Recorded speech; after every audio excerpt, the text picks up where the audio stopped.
And so you put them together, and it's like a matchup for the ages. And I just feel like it's kismet, It's for the Eagles and the Chiefs. I just live for. I'm going to be honest. I do live for Andy Reid mostly because he's literally what someone would draw if someone said, "Draw me an anthropomorphic walrus." You're basically drawing Andy Reid. That's not even a question. We have a lot of great memories of Andy Reid, which is, and I know there's a lot of people who are very, the common criticism was, he never sealed the deal. And I'm like, yeah, but how many coaches could get a team there over and over and over again? And I think people lose sight of the fact, like, yeah, maybe he never sealed the deal, but he still is the winningest coach. And there's something to be said for that. There's something to be said for season after season. Grinding it out like that. Yeah. So I think... And I'm sorry, anybody who makes Nick Bosa feel bad is always going to have a special place in my heart. Fuck Nick Bosa. Fuck both the Bosa brothers. I love George Kittle to death. He is adorable. He is my favorite. He is my favorite working class looking white dude. I didn't say white trash. But honestly, on the other hand, fuck Nick Bosa. Fuck Nick Bosa. I'm just really happy that Tom Brady just threw his whole life away and didn't make it. and that pains me. That is the thing that I think is sustaining a lot of fans right now. The fact that Tom Brady passed up Gasell, retirement, the kids, crypto. I couldn't even keep myself together after that one. For Todd Bowles. Sir, you gave your shit up for Todd motherfucking Bowles. That fool couldn't even cut it in as a Jets coach. Do you know how bad you gotta be to not cut it as a Jets coach? I'm not saying this because I'm a Dolphins fan. I'm just saying that, there's certain lines you do not cross. And you have just crossed them. That was cruel. That was cruel. What saying you wouldn't even make it as a Jets coach. I mean, come on. They're trying their best, Dallas. They're trying their best. Are they though? They're trying. This is who the Jets are. This is who the Jets are. And they tried their best. I didn't say they tried the best. They said they tried their best. And I really shouldn't even be saying anything as a Dolphins fan, but the fact that we still got into the wild card, we did not deserve that shit. But we got it though. And I still can't believe we made it there with down to like our last string. San Francisco understands, but we made it down to Teddy Bridgewater. And I still feel like Mike McDaniel just looks like a guy who was taking his daughter to karate class and just ended up coaching. My kingdom for a quarterback. Oh God. We were trying, we now realize how important quarterbacks are. And trust me, white people are going to realize how important quarterbacks are again now that there's a Super Bowl without a white quarterback. I mean, they get half of one. We can spot you half of Mahomes. That's about it. That's the best we can do for y'all. We'll spot you half of Mahomes. Other than that, yon. There are so many times when there are comments you made that I don't know if I'm safe commenting on. I'm just saying, the most we can spot white people right now, the best we can do, I feel like the guy at Pawn Stars, best I can do is half of Mahomes. That's all we got. So everybody in the audience, welcome to the Apostates. We're trying this thing where we basically just don't even worry about when the show actually starts, and the stream starts when it starts. We just cold open. You get what you get. And especially today when we got some really heavy shit to talk about, I think it's proper that we just, catch ourselves in a moment of levity before we get into the hellscape of it all. I live in Florida, and this is hell. It's funny because last week, just a few days ago, I thought we were going to different police shooting when we discussed this show, and it's funny what a difference just a few days makes. Yeah, like we thought we were going to be covering one police shooting, then there was another then there was, in this case, a beating, and that changed everything. Well, don't you know that, we were talking sports, and so what better to transition the subjects than talk about noted sports journalist Jason Whitlock and his opinion on... Jason Whitlock made Ciara climb off of Russell Wilson for 5 minutes and get on Twitter and call him out. Do you know how irritated she must be to climb off that man? I'm sorry. I always feel like she needs, as regressive as it sounds, maybe Ciara needs to get knocked up again. It seems whenever she gets knocked up, they go to the playoffs. Just saying. But the fact that she had to climb up off that man to call him out for his fuck shit, he needed to stop. He really needed to stop. He sounded like every white guy that pretends to be black on social media. I said what I said. I just can't believe that he had the goal. Well, I can't believe he had the goal because, there is no bottom when it comes to the things that people say on Tucker Carlson. And because he will bring whoever he can to make the worst possible point. And there's a definite reason why Whitlock, of all people, came to discuss a shooting. Can't imagine why. It was either him or Skip Bayless, honestly. I expect either thing. That is some bullshit I would expect out of his mouth too. Yeah. But to say that it wasn't structural or inherent or systemic racism, and we'll get to that part too, but single mothers. I thought that I was back in the days of Dan Quayle and Murphy Brown for a second when I heard that shit. I cannot believe that is a serious discussion that anyone's still having. It's not. It's not a serious discussion. I'm not on every black corner of social media, but on the small streets, side streets of Black Twitter, that was never part of the conversation. It's not a serious discussion. But it's it's some seriously having.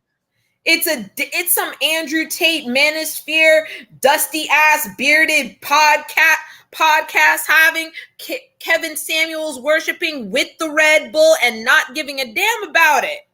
That's the section that's actually acting like a damn thing he said was true. What color is your Bugatti? You drive an Accord that has a missing bumper. So, and we'll get to the human horror of it in a bit. It's kind of dancing around it, so we don't actually have. You kind of got to work your way in. This is the kind of thing you got to work your way into. So you we'll can't talk about. Yeah, we'll talk about the conversation surrounding it until we get to the actual horror of it, especially because the horror of it has been discussed so much. It's hard to. I don't know what new we can bring to the table, but I also feel like it's something that can't be left unsaid by anyone. It really can't. It's at this point, it almost becomes the tax for having an opinion or having any contact with the criminal justice system in this country. It's the tax that you must pay. What about this discussion? And again, forwarded by Tucker Carlson, Jason Whitlock, and people like Tim Pool, who fancies himself a centrist, classical liberal. No, he's classicalist. Sure. But I mean, it's how he positions himself. But the discussion is, well, these 5 cops are black, and the victim is black, so it can't be racism because in the reality they traffic, there's no such thing as systemic racism because I Listen, if I make a pesto tortellini from scratch, does that shit stop being Italian?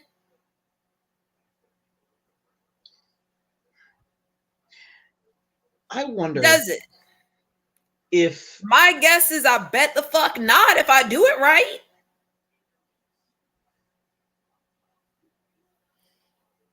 If I make a pesto tortellini from scratch, I find the basil, pick it my damn self. I find the nuts, I chop that shit up my damn self. I do the tortellini just right. I bet, does that shit stop being Italian because these hands made it? No, well it don't. they make it out to. So, I'm sorry. Just like, so that means, so I'm just saying, a police beatdown administered by black hands is still a police beatdown. I mean, what did the police do better than anything else? Shoot people with mental health crises, unarmed black people, and dogs. Yeah. There's so many of the conversations and the refrains that are useless for this conversation, and people like Tucker Carlson know it's useless. I mean, it doesn't stop him from trying, but they know it's useless to say, someone should comply, shouldn't run from the police. Well, when you do comply and the police still tase you, beat you, and lie to your face and say, get on the ground when you're already on the ground, and make it pretty much known to you that you might be a dead man, what else is there to do but run? Exactly. At this point, they were doing things that would get you kicked out of pretty much every respectable dungeon in the East Coast. Giving contradictory commands like that, that's not cool. That's not even proper. That's not even proper BDSM, much less proper police work. It reminds me of this amazing, I am not, I don't want to spoil too much, but if there's anybody watching this who's never seen the movie Gone Baby Gone, there's a really dramatic scene where somebody is pointing a gun at somebody's head in in a crowded area. This person isn't saying anything, but the guy holding the gun going, oh, you want to keep mouthing off, smart guy? Go ahead, keep running your mouth, even though the guy hasn't said anything. And it's these high-stress situations, creating the narrative among the witnesses is everything, because witnesses and memory are imperfect and have proven to be over and over and over again. And this is how they roll. If the cameras weren't there, they would have imprinted their narrative on everything. And that's why they say, give me your hands, when they have his hands. And they say, get on the ground when he's already on the ground. Yeah. They're imprinting their own reality on top of the reality that already exists. And one of them realities don't agree with the other. And I think that's why so many of them fight against the body cams, but I don't even know why they bother to do that, because in most cases, the union is going to adhere to the reality as given by the police officer. Cop unions aren't even real unions anyway. It's the only union some people like. Teachers unions bad. Nurses unions bad. Police unions good. I just they have created the premise and just made the idea toxic in their head, and start off with the premise that the concept of systemic racism is laughable, and they just start from there. There's no foundation laid for it. There is no trying to establish or refute the concept. Well, it's hard to lay a foundation if you got some asshole that constantly pumps muddy water on the air in the area. You can't lay a proper foundation if they keep rendering the ground unusable. Most of them, it's like you could show them. I will never forget the one time I showed somebody, I talked about poor medical care Black women were receiving. They didn't want to believe me. I gave them link after link from National Institutes of Health, both in the United States, they're Canadian and British equivalents. And you want to know what they did? Blocked me. There's a certain point, and I'm really terrible at it. I know there's a way to reach people who aren't swayed by actual evidence, and I know it comes from emotion. People who aren't reached by evidence are swayed by emotion. You have to reach them by emotion. I don't have the patience, but I also don't have the skill. I'm open to saying it. I don't know how to breach that gap, and I don't know worth it. I don't even really try to breach the gap with the person I'm talking to. I really go to the people who are reading the conversation. Yeah. That's how I don't really like you. You are no longer somebody I'm caring to reach because you are not here to be reached. You are here as a device now. You are now my device. I am now going to show everyone how wrong you are so that they can see you and they're like, I don't want to be like this ignorant motherfucker right here. It's de-radicalization by proxy. And I mean, it's what I say to myself when I'm doing the arguing. I know I'm not reaching the person I'm arguing with, but I know there will be people who can be reached. But it does feel hopeless at times like this because the disinformation campaign is so on the ball. It is. It's you know, the fact that at least but I'll take the small victories where I can get them. Yeah. The fact that no one laughs at the word misogynoir anymore is a very small victory I'll take. The fact that not as many people, and the fact that I know that no one's going to laugh when I use the word transmisogynoir. The fact that no one laughs at those words the way they used to. People now realize, oh shit, that's an actual concept. And there's a background for it. On the other side of it, though, you've got about 150 different anti-trans and anti-gay bills that have been introduced. Jesus Christ. I've been following most people if they know anything about trans issues or they're active on social media, they follow Aaron in the morning. And Jesus, titty fucking tap dancing Christ. It never ends, honestly. It just seems like every 5 minutes, it's to the point where even drag queens or non-binaries that you know from the things you're into are all of a sudden in it. You're seeing, you know, I saw a performer from Dragula go before her. This was the young person in Missouri. She was in blue makeup and she sat before her state legislators pleading for her rights. And I'm like, we are now to the point where people are basically pleading to be seen as human and a legit medical consideration.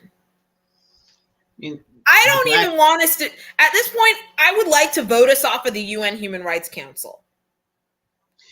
I would like to vote us off of the UN Human Rights Council, please. Because us in the UK need to be voted out. I don't know what the fuck we're doing here. Well, what are we doing here? I'm generally not speechless, but I mean, yeah. What the fuck are we doing here? We're enacting legislation that's going to cause brain drains. We're enacting legislation that's going to cause probably a spike in young people being committed. And it will. Young people committing suicide. You are basically cutting off sections of your own hair, and you're cutting off little bits of yourself and thinking no one's going to see it, when in reality all we're seeing is a scarred up face with missing teeth. There's again, this just sort of willful rewriting of reality. They like to claim that people who are transgender are rewriting reality. They like to claim that. but we have decades upon decades upon decades of scientific, medical, psychological trans people research. in the ancient world used to drink pregnant mare's urine as a form of primeval HRT. And we know this. Well, again, it's part of the, it doesn't fit the narrative, so it's not real. It comes from this medical organization that supports it. They obviously have an agenda, so it's not real. They are so adept at ignoring the physical hard evidence. Oh yeah. And also claiming that those of us who support this are anti-science because, well, it's just simple chromosomes, X and Y. And like, listen, you picked out one sentence from a third grade entry-level biology textbook that taught you the basics, and you assumed, much like people who who are grown-ass adults and go, oh, it's simple supply and demand. You learned the first sentence in a class and decided and you just fell asleep for the rest of it. I'm like, how much biology did you fall asleep to? Because I admit it, my teacher was hot, so I paid attention. But my 8th grade biology teacher had a great ass. Unfortunately, that resulted in me paying the fuck attention. Whatever works. Hey, listen, Mr. Leone, wherever you are, thank you. Thank you. But also this willful ignoring of reality goes back to the subject at hand. The idea they just write off the concept of systemic racism as laughable. Well, yeah. You talk about things like blockbusting and redlining, and they just dismiss it. Things of the PAP. They have the maps. We have the fucking maps. I got one for you. Hard evidence. I got one for you. Adultification. Let me tell you about adultification. Adultification is when you have a 12-year-old Black girl. She's standing in a doorway. She's looking out.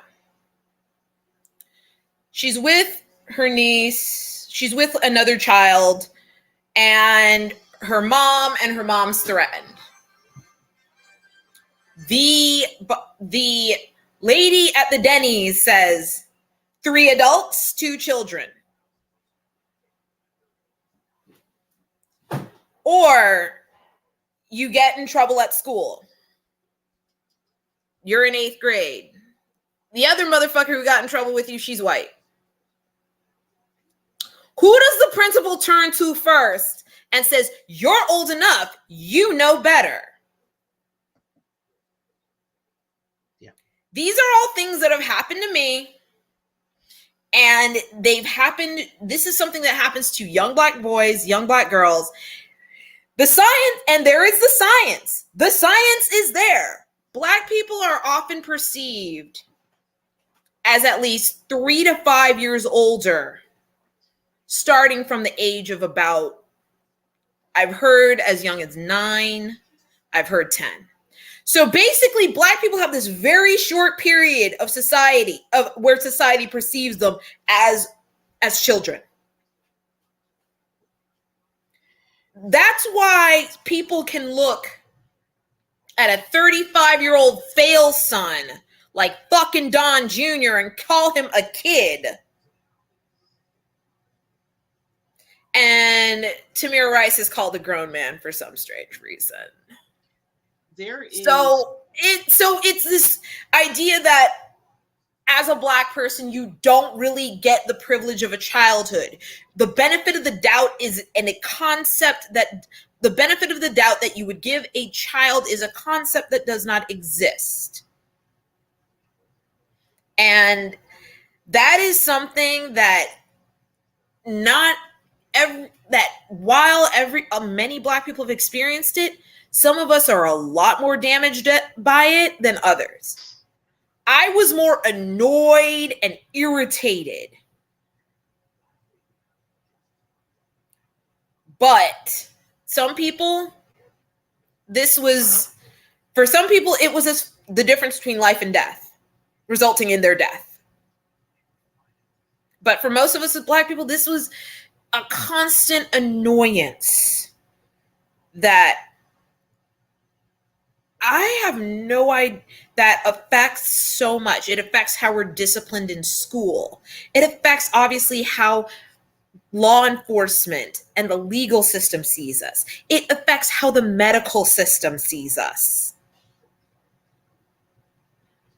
It affects how the education system sees us. It is such a nasty little thing that you don't even really think about. And it's so, and it sounds like such a petty little thing too, but it's really not at all. It's not petty at all.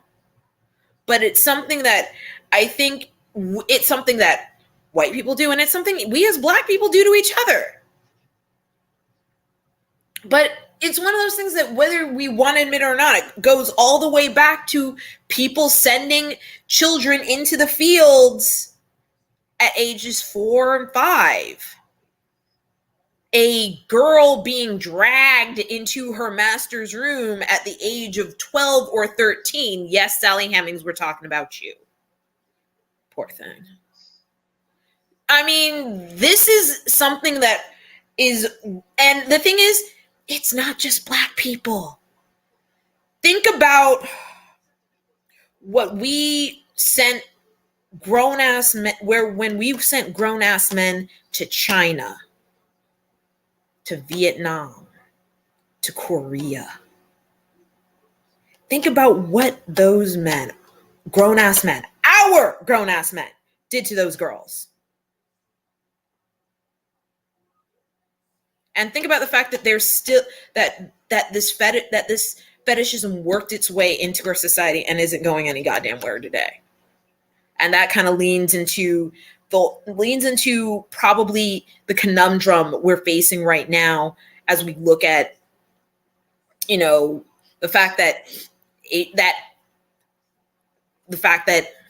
Asian American people are not just in danger from white people, but from their own. This is the adultification is one of those things that you can see it first vividly as a Black person problem, but then you do the exploded view and realize that it's touched a lot of women of color. It's touched a lot of women of color. This is it's a horrible, nasty little thing. And I bet you if we were based in the UK, we'd probably be able to tell the same story about grown-ass British men being sent into parts of the Arab world, parts of India and Pakistan. And if we go back far enough in history, in the indigenous Maori territories of New Zealand, indigenous territories of Australia, they adultified those girls. They adultified those boys, made them into soldiers. I'm just saying. For a moment, when you started, I thought I had something on my phone, a study, because I had been reading a study recently, and I frantically tried to find it. It was actually a different, but because it was the perceived realism of African American portrayals in media. So it was a different tangential subject. It's the cousin too. Yeah. So I wanted to bring the article up, but it was about something different. But it goes and is related to the fear from people, this sort of ingrained racism of believing that people of color are also a threat. And that's actually partially related to what I've been reading, the perceived realism of African American portrayals in media, was this predisposition to see African Americans and people of color as threats. And you see, I mean, Tamir Rice, 1.2 seconds. John Crawford, matter of seconds. Philando Castile did everything right. 4 minutes? 4 minutes? 12 minutes? I mean, all he had to say was he has a gun and was a licensed carrier, and it took seconds. And it was another person of color that shot him. The idea that there isn't this ingrained systemic racism is in itself laughable, but they try to make it laughable. They try to say that because these 5 cops were also black, racism has nothing to do with it. What they're trying to blame it on is defund the police, as if anybody has defunded the police. And to the police, they haven't. And as if George Floyd didn't happen before defund the police came a thing. Yeah. Because this has been happening. Walter Scott, George Floyd. We mentioned John Crawford, Tamir Rice. There's only so many names people can keep in our brain. And Breonna Taylor, Sandra Bland, Tatiana Jefferson. Jesus.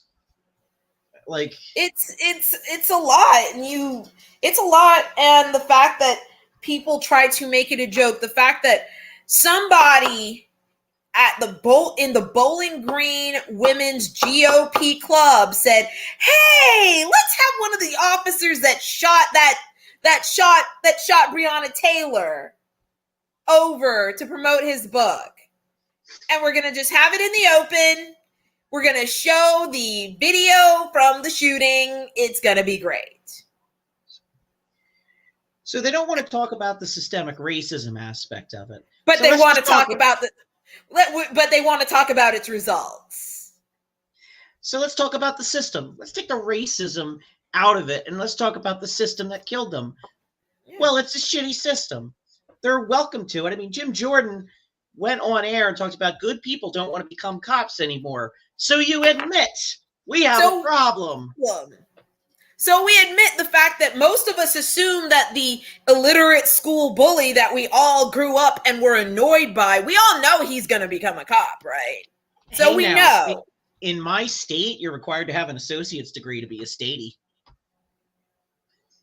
Right? Well, I guess I'm a Commonwealth. I have an associate's degree. I have 2 of them shits. Okay. And right now there is a 19-year-old. I still can't believe that there was a 19-year-old on a police force in Georgia that got fired or resigned because he said something anti-gay marriage. I'm like, yeah, y'all are losing your shit about the fact he said about something anti-gay marriage, but hold up. Can we back up to the fact that he is 19? Hook them while they're young. Scaffolding ain't even off on his prefrontal cortex yet. The brain ain't even finished baking. His fontanelle has not sealed. Exactly. There are parts on this man's skull that have not yet joined. And you are handing him a gun and a badge and the ability to have authority over other human beings. What the fuck? It'll affect his brain for the rest of his life. He will stop emotional development right when he got that power over other people, and that's how they want him. Yeah, he's now gonna be like, I should have this power. I am used to this power. I am owed this power, and then I'm going to feel sorry for every single woman or man he ever gets into a romantic or sexual relationship with, because that pussy gonna stay dry. That dick gonna stay soft. You are not going to have a good time. He gonna have a good time, but you not. This is why we can't have red flag laws against domestic violence, because you couldn't have cops carry guns anymore. Facts. It's just part of that system is that whole Scorpion unit. Great name, by the way. I'm sure that does. I'm sorry. The names of these units are just Red Dog, I'm like, if your shit sounds like an unsanctioned military operation out of a Tom Clancy bootleg, maybe you should stop doing that shit. Every single fucking special unit has some sort of name that just sounds vaguely like you are up to no goddamn good. Can we not do this? And I hate to bring up another cop shooting, but A young Why not? man. We have plenty. Yeah, no, it's like, let's just pick one from the wheel of fuck. What the fuck is this shit? Just pick one from the wheel of what the fuck is this shit? No, a man was having a mental health crisis. Oh, you already know where this is going. A man is having a mental health crisis. His wife goes to the police station. I know I guess we're in a neighborhood. We're in a neighborhood where this is where how little resources we have. You didn't, I mean, at this point, I would have just taken an Uber to the urgent care. That's what I would have done. But me shaking my head that's is in because, no way blaming her for going to the police. I know, but I'm saying, yeah, and I'm just saying, but then again, she probably doesn't have access to an urgent care and knows that shit's going to be expensive and that's money she don't got. It's more me saying I know where this is going. God help. Yeah. Yeah. And she goes to the cops. The cops go to the house. She begs them not to shoot him. He just needs help. He is turned away, and there is a knife nearby. He leans for it. He has no intention of turning back toward these cops. They blow him away anyway. And guess which cops these were? These were LAPD from the Rampart Station. Yes, that Rampart Station. I'm tired. Yeah. I'm tired. There's no utility in discussing it almost because I don't mean to say that I came out wrong. It feels like there's no utility in discussing it. Because how many times has it been discussed? Because, I mean, boy, when is that threshold going to happen? It's not. We always think it's not. This has got to be the time. If they did not do it for Kelly Thomas, if they didn't do it for Kelly Thomas, Daniel Sievers, and Tony Timpa, they ain't gonna do it for no goddamn body. Those were 3 white men. They were all killed by cops. 2 of the 3 were going through a mental health crisis. Actually, 3 of the 3 were going through a mental health crisis. They were unarmed. And the cops still killed them. I remember in one of their cases, Black Lives Matter was all over that immediately. Mm-hmm.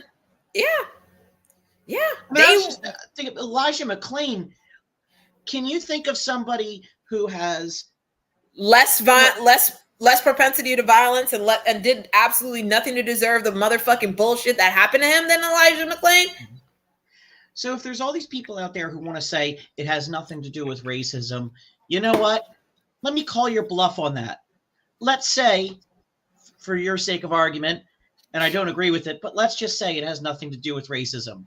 Then look at just what's happening in general, irrespective of skin color, and admit that there is a fucking problem and people are dying, and do something unnecessarily about it. And then unnecessarily and don't give me any bullshit, because other countries in our socioeconomic neighborhood are not going through this bullshit.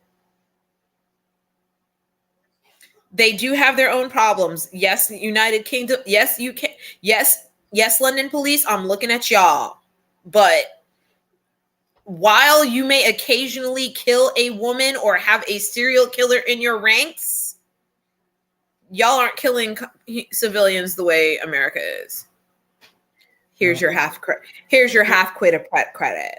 It's the Jordan Peterson sort of strategy for opponents of police reform to say, well, look at all these other systems. They're not perfect, so we might as well not try.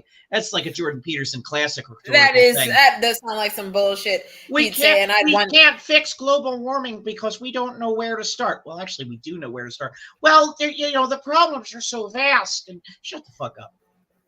Yeah, it's to the point where is this the benzos talking, Jordan? I said it. I don't care. I do not take that shit back. Is it the benzos talking? I mean, it's a fair question in my book. You don't know how unfair you're being when all these people. You had a whole job, but then you decided to fixate on trans people. What the fuck, bro? I'm like, you had a whole damn job. Oh. whole job. Oh man.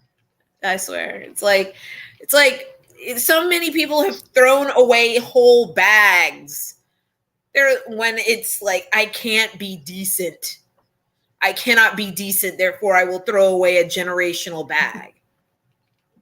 Yes, Gina Carano, I'm talking to you. That bitch.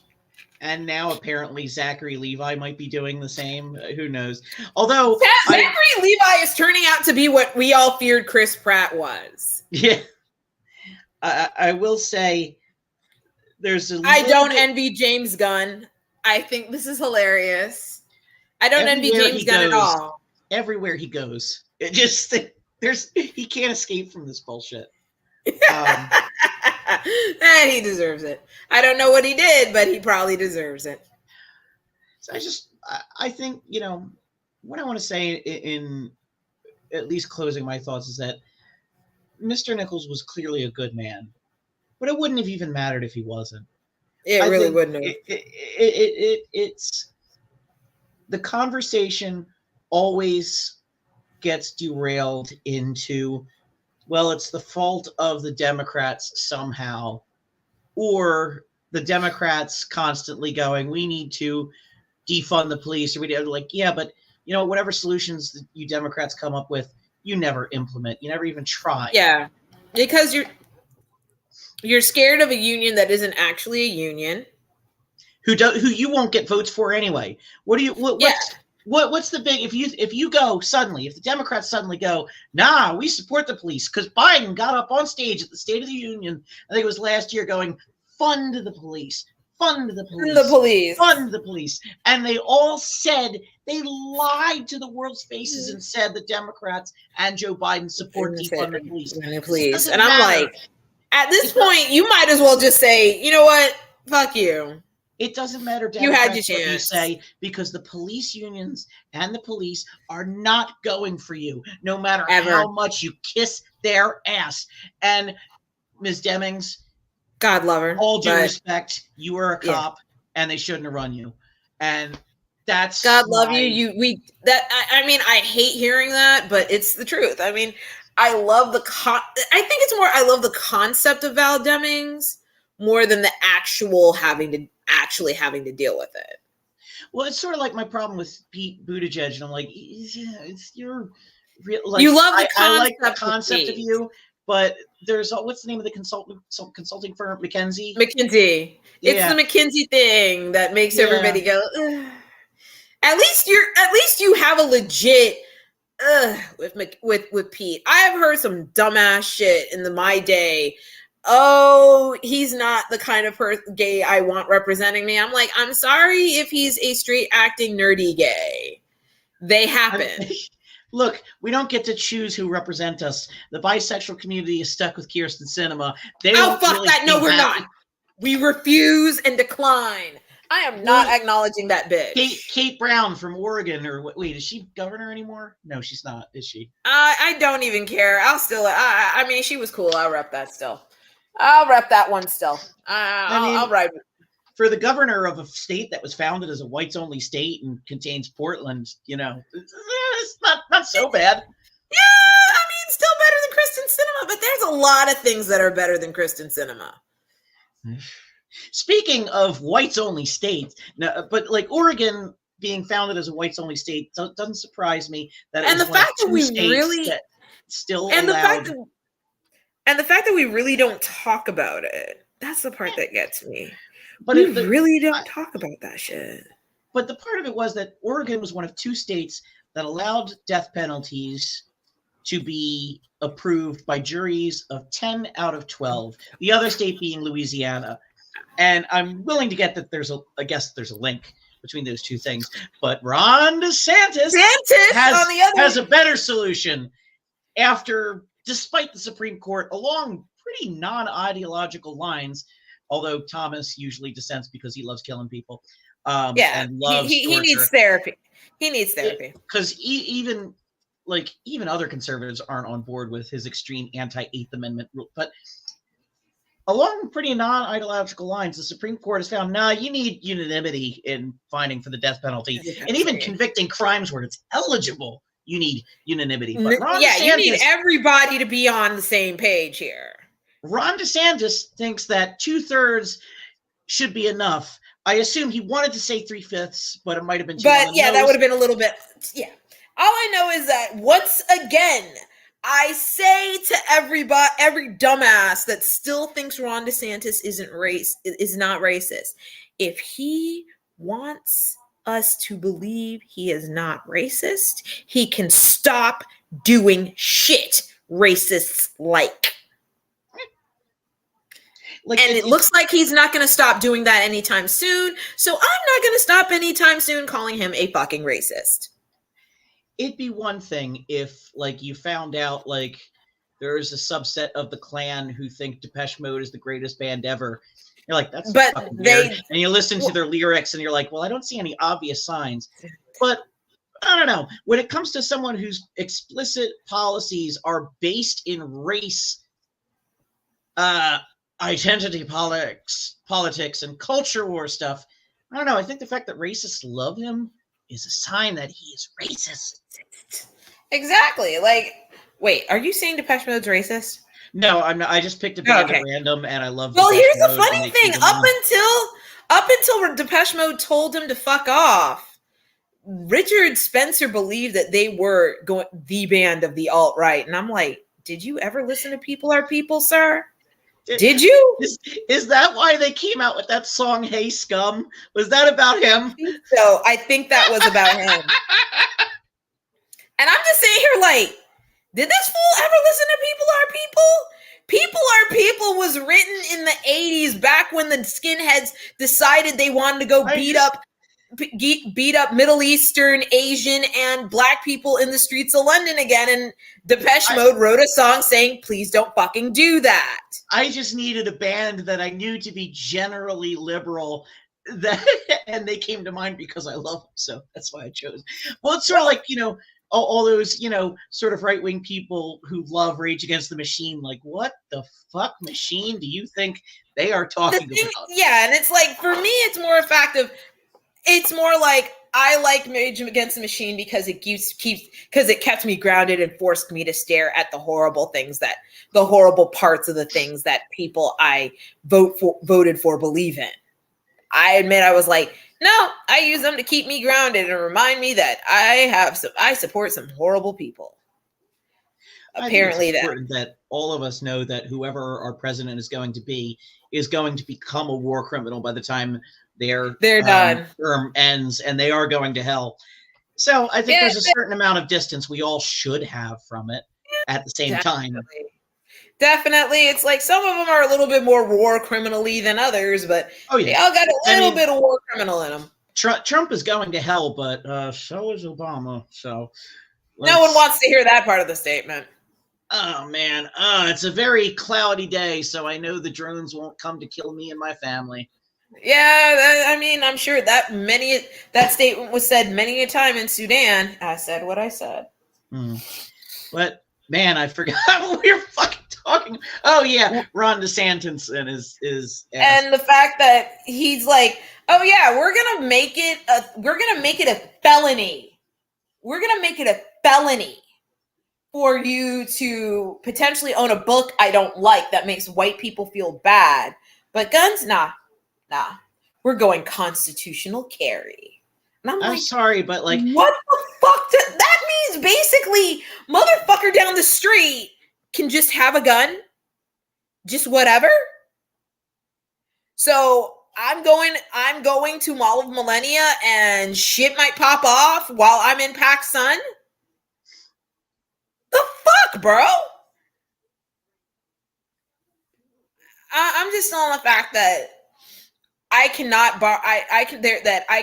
go into a school library may not have The Bluest Eye by Toni Morrison, but Redneck McRacistston from Clewiston can have a 9 and decide that I didn't order at Sbarro fast enough. Or just that you look like a threat because It's kind of a thing. Yeah. And let's not gloss over the fact that PacSun still exists. I think. Jesus. I think. But we go back to the whole juries of it. It's just this bloodthirstiness. And I'm just thinking, maybe if we find out that he was a torturer at Guantanamo, while it would help, it would possibly hurt it among the mythical white woman population and suburban independents, whoever the fuck those people are.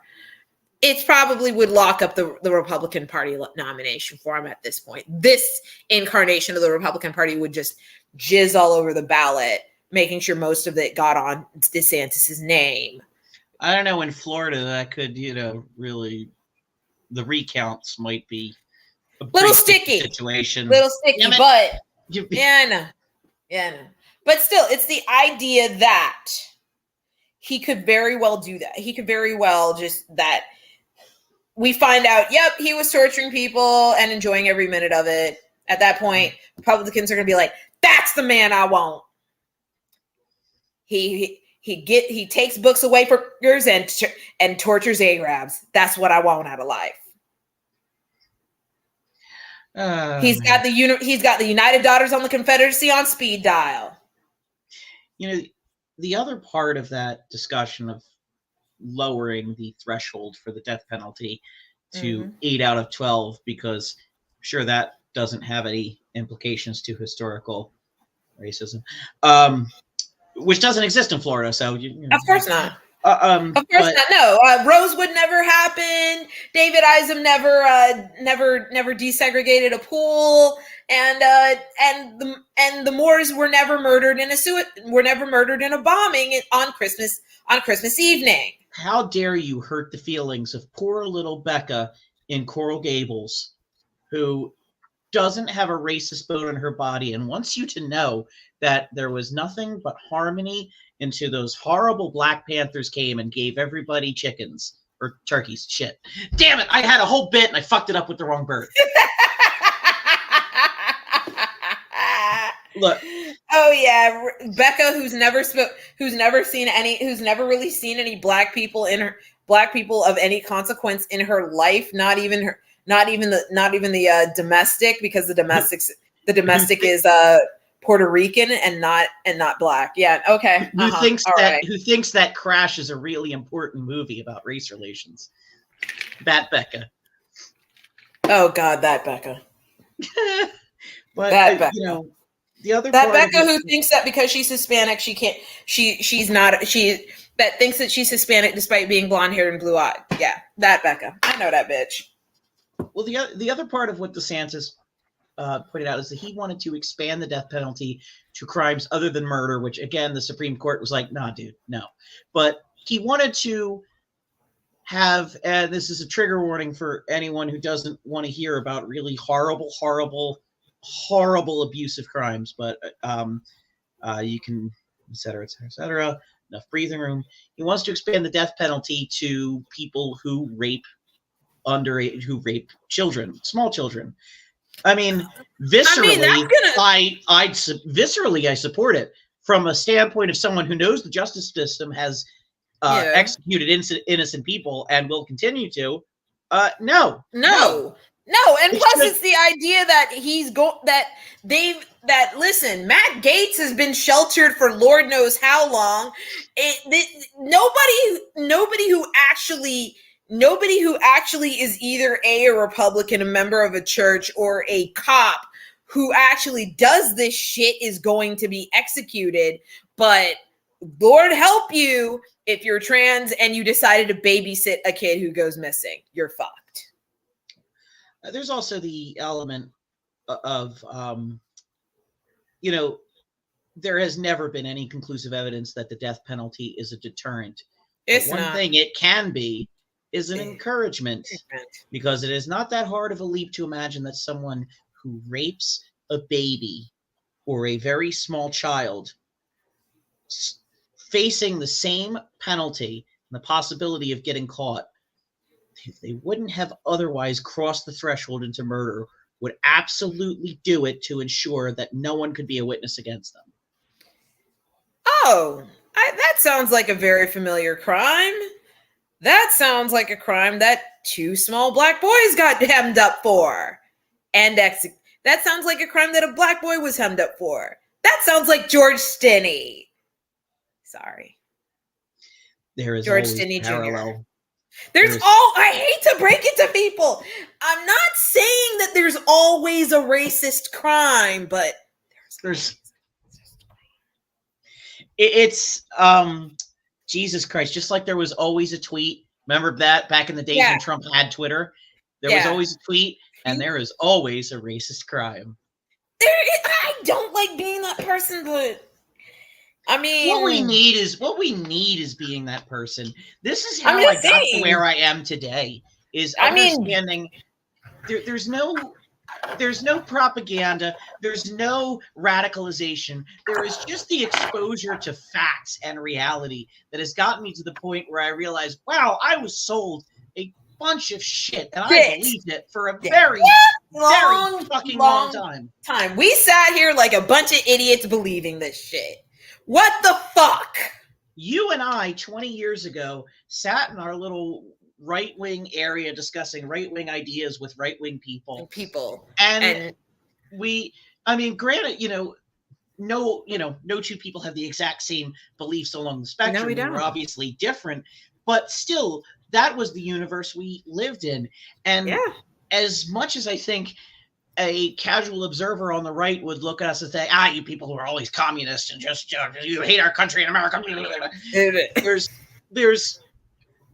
There's this certain practical reality that we listened and we got to a point where we realized that the Ron DeSantis's and Tucker Carlson's of the world are really selling transparent lies with their ideas that the concept of systemic racism is laughable. They're selling lies and hysteria. You're selling lies and hysteria. They're mostly selling fear. I will say one of the first things that happened was during the second term of Obama, I lost the fear. I don't know when I lost the fear, but I lost the fear. And once I lost the fear, a lot of shit kind of went with it.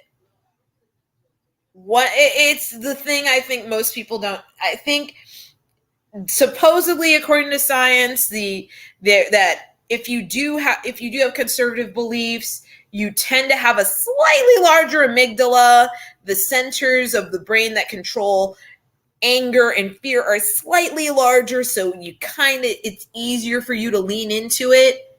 And I noticed once you stop leaning into the fear, you start realizing those people aren't that bad. And there are people who probably are Republicans who think that, so that means you hate us now. No, I don't really hate you. I just wish you wouldn't be so goddamn scared of everything. Like, honestly, I admit probably it was going to happen because I'd never had a fear of trans people. That was like the one thing I was like, no, never really had that fear the way some people do. And of course that expanded to, because I will never forget, one lone liberal was like, yeah, you can say all kinds of shit to Dallas, but don't you dare misgender somebody.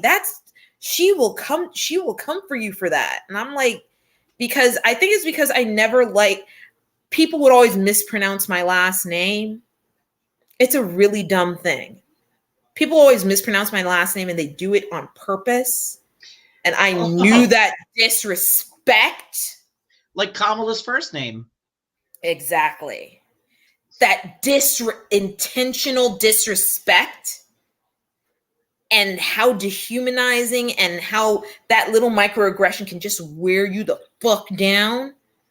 I'm like, if I hate it, Lord knows how they feel about it. Oh no, there's a lot I don't understand, but that's the one thing I'm not going to put up with. Well, And identity it was, is crucial. It's important. I mean, the basic idea of who we have a self and we project that self, and the projection needs to match what we are perceived as, because it's fucking maddening when people don't. Because imagine all of the horrible ways that people were just so frustrated when Trump would lie about basic observable reality, like it oh my wasn't God. raining at my inauguration. But imagine these lies are coming And at I'm you like, towards yourself, and yeah, someone saying you aren't who you say you are. you are. Motherfucker, when it happens every day. You can't, like, at some point, you just got to be like, no, this is me. I can't deal with you no more. No, there is nothing I can say to you, mother. You know, it's the kind of the thing where you can lose friends. You do lose friends. And it's just, it is what it is, man. People like to say you shouldn't end friendships based on politics, but the thing is, this is first more of than all, politics. everything is political. So you can say that something is politics when it is also something else, which is fundamental self-respect, morality. Those things can also be political. So when you're ending a friendship over that, yeah, you're ending it over politics too, but it's also like squares, rectangles, or quadrangles. It just, or the time, or saying, oh, you can agree to disagree. I'm like, listen, when it comes to disagreeing as to whether I have the right to disagreeing as to whether a teacher has a right to teach to teach my history as it accurately relates to the rest of the world, as it accurately relates to people who look like me, as it accurately relates to Black Americans and their experiences. If that is a joke to you, no, we can't be friends. If believing that there is no such thing as systemic racism and it's overstating, it's a joke. No, I don't know if I really want to spend a lot of time with you. You don't live in the same reality I do. There's a difference too between people who believe that trickle-down economics works versus people who think that the poor got there by themselves and deserve it. That is sort of a fundamental chasm. So when someone says, taxing the rich is going to hurt the economy, no one ended not necessarily. Yeah, it's I mean, believing trickle-down economics works, that's cute. I mean, we believe a lot of dumb shit when we're young too. But believing that the poor got there because of their own bad choices. What in the Calvinistic bullshit what in the Calvinistic bad theology, puritanical work ethic that really don't even work that really don't even work unless you start working when you're 7 years old? What the fuck is that? I have questions. So many questions. I think that's just the title of this podcast now. Is just, oh God, I've got questions. I have several questions. I always walk away with several questions. So many questions. It feels like it's not fruitful having these discussions, but they're discussions that need to be had. And I don't mean it needs to be had by us, but it's just these are discussions that need to be had everywhere and by everybody, because I don't think that just because you have a political ideology makes you right, but I do think there is truth. And observable truth is that Ron DeSantis is a piece of shit and is wrong. Systemic racism is real and has a history. And no one is saying that, it doesn't mean free will exists. Like they try to turn it into like, oh, it's the blame for all society's ills. They're saying that systemic racism keeps people like. No. I love you try to oversimplify it, Tucker, but what we're saying is like these things are factors. And when you deny the basic reality, the proven facts and historical record available to everybody, Believing in systematic racism isn't an admission of guilt. It's an acknowledgement of reality. You put it into words I was trying to find. I'm serious. Believing in systematic racism, dear white person, believing in systematic racism is not an admission of guilt. It's not. It's not. I think that's what I think is. It's the fear of being found guilty of a crime you didn't think you committed. And I guess they're scared of what? Us treating you like you treated us? Is this what we're scared of?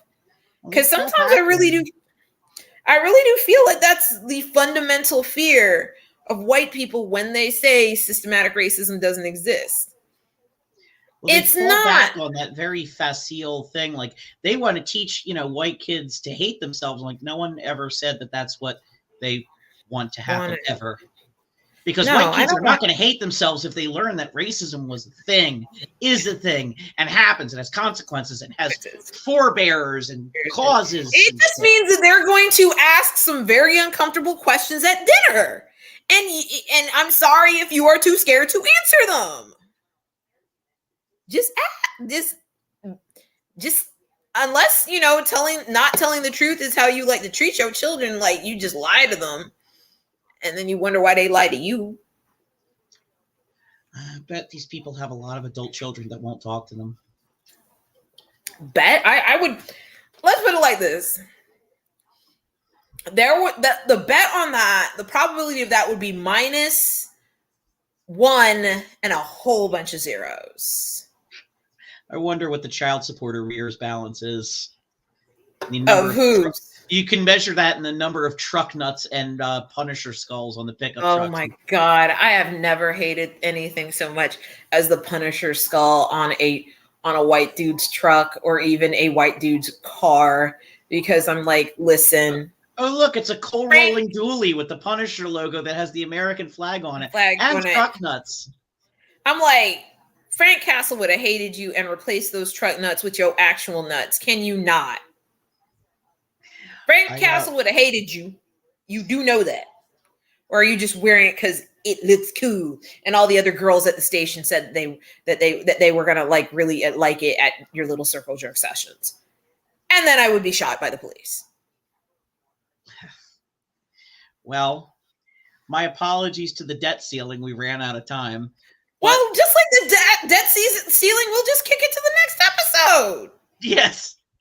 So we'll discuss the debt ceiling in the next one, and I'm too lazy to edit the title to take it out of it. So sorry if anybody came here for the rousing discussion of the debt ceiling.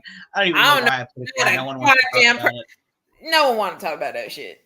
Because, like I said, we'll just kick it to the next episode, like we always do with the debt ceiling. But I'm getting some breaking news before we end. Henry Kissinger's somehow still alive. I hope somebody beat his head. I hope